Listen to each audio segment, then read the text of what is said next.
Ijambo abepiskopi bagize ishirahamwe ry'inama z'abepiskopi zo muri Afrika yo hagati bashikirije ababa mu karere k'ibiyaga binini.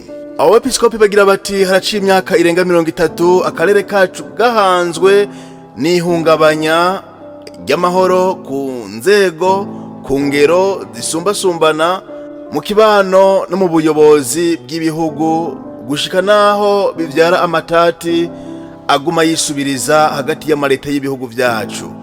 Akarere kacu karahakwa gusambuka rwose nk'ikirunga kirutse umuriro w'indwano zirandagata zikagenda zitema zitongora. Abo bepiskopi bagira bati ayo matati y'ingwano afise ingaruka mbi ku miryango no ku bihugu vyacu, aho abahitanwa n'intambara baguma biyongera birenze urugero, kumwe n'ibitigiri vy'imfuvyi, abapfakazi n'abapfakare, abahungira hagati mu bihugu vyabo no mu mahanga. Bagira bati turateye ivyatsi inkwezi zayo mabi yose, duhereye ku vyiyumviro vy'inyigisho mbi ziyavyara, zikayakomeza, zikongera zikayacira inzira. Bagira bati mu mubabaro mwinshi n'agahinda duterwa n'urugero ayo mabi agezeko, twebwe abakaradinali n'abepiskopi gatolika b'ibihugu bitatu vyo mu karere k'ibiyaga binini ari vyo Burundi, leta iharanira demokarasi ya Kongo n'u Rwanda, twarakoraniye i Dar es Salaam ku mugwa mukuru w'igihugu ca Tanzania kugira ngo dukomeze umugambi wo guharanira amahoro mu bihugu vyacu no hagati yavyo. Babandanya bagira bati turahimirije abarongoye amaleta y'umuryango w'ibihugu vyo muri Afrika yo mu buseruko EAC n'umuryango uharanira iterambere ry'ibihugu vyo muri Afrika yo mu bumanuko SADC ko boshira mu ngiro ingingo zavuye mu nama yabahurije i Dar es Salaam. Twakiranye ukwemera n'umwizero abagenywe ngo bakurikiranira hagufi ishirwa mu ngiro ry'umugambi w'amahoro uniwanisha ingingo zafatiwe mu nama yabereye i Nairobi ni Rwanda. Bakagira bati rero turiyemeje kubaba hafi mu gutanga intererano yacu muri ico gikorwa cyo kurondera amahoro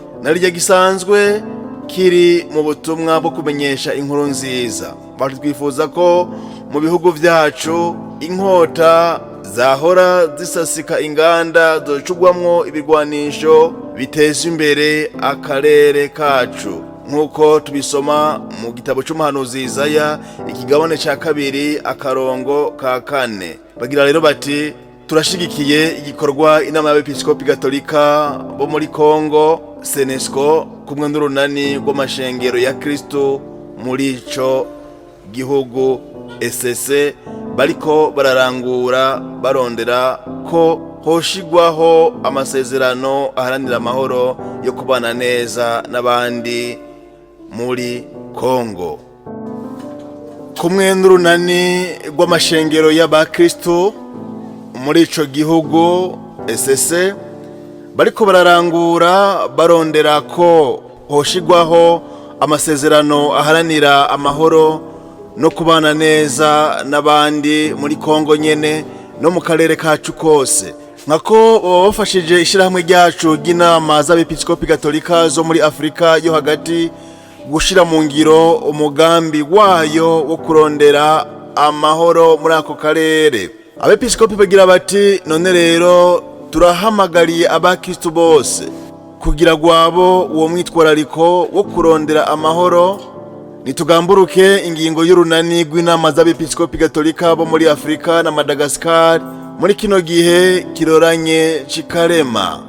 Bati twihatire kongereza akanya ko gusenga, ko gushengerera isakramentu ryeranda k'ingendo nagura mutima, kwisonzesha no kugira inzira y'umusaraba turondera amahoro n'ubutungane.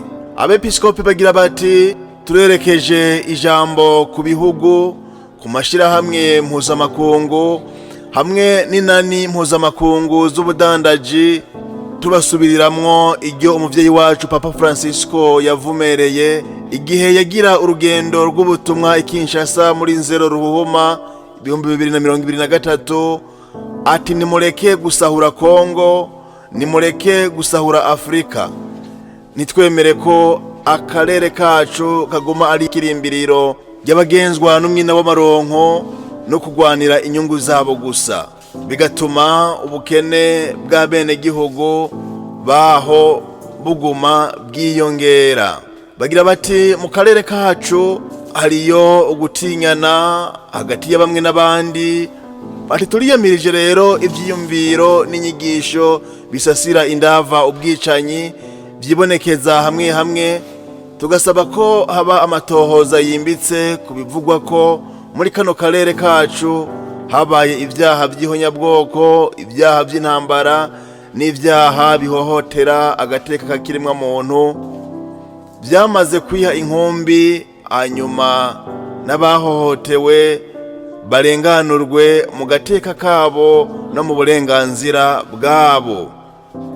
Bagira bati rero si by'imbeshere, imigwi yitwaje ibirwanisho isasika inganda iragwiriye muri kano karere kacu.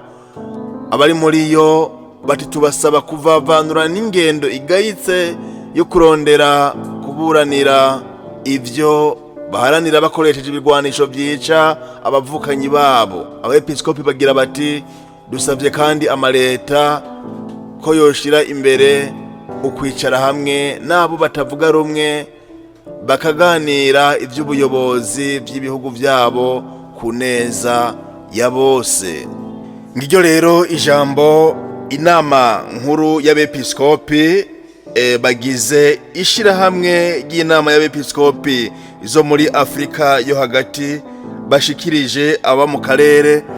Nta n'ikindi bafatira ko ni intambara iriko irabicaye bigacika mu buseruko bwa Kongo, kandi bakabona neza yuko intambara ishobora kurandagata igakwira akarere kose.